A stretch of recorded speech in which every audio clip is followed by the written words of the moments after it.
Bu afsonaviy qahramon Xo'ja Nasriddin Afandi haykalidir. Bag'dodda-yu Tehronda, Istanbulda-yu Makkada hamma yerda meni Nasriddin deb ataydilar.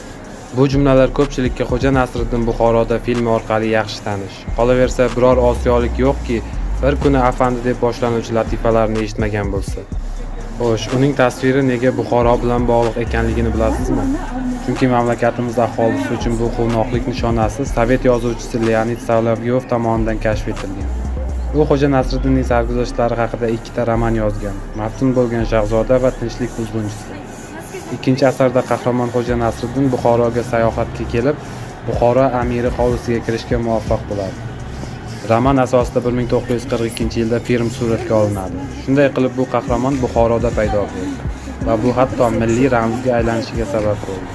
1979-yilda Buxoroda ushbu afsonaviy qahramon haykali o'rnatildi va har yili bahorda Buxoroda Xo'ja Nasriddin Afandi sharafiga atab hazil mutoyiba festivali o'tkaziladi. Agar u bilan uchrashmoqchi bo'lsangiz Buxoroga keling. Xo'ja Nasriddin Afandi hozir ham Buxoroda.